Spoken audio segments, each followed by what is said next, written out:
iyi ni imigambi rero yo muri kazoza ka hafi twiteze,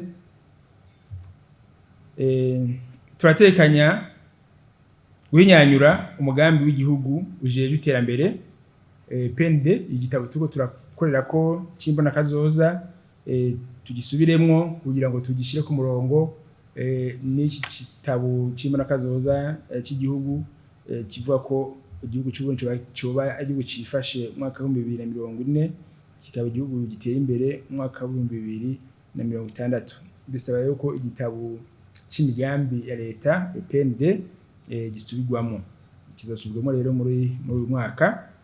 Hateganijwe gutunganya ibizorangurwa mu bushikiranganje butandukanye no mu nzego z'igihugu zitandukanye, hisunzwe umugambi ujejwe iterambere nyene iyo PND. Dusubiramwo kugira ngo ubushikiranganje bwose n'ibindi bisata vya leta bibe bifise imigambi iterambere yisunze iyo mbona kazoza nshasha.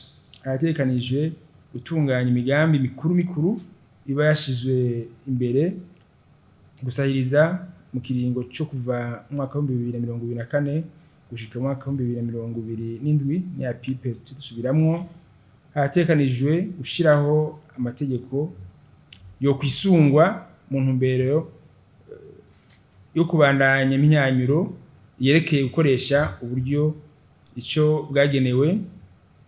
Iyo myanyuro ikaba yerekeye ya nteguro nshasha y'amafaranga leta ikoresha mu buryo bushingiye ku migambi budget programme.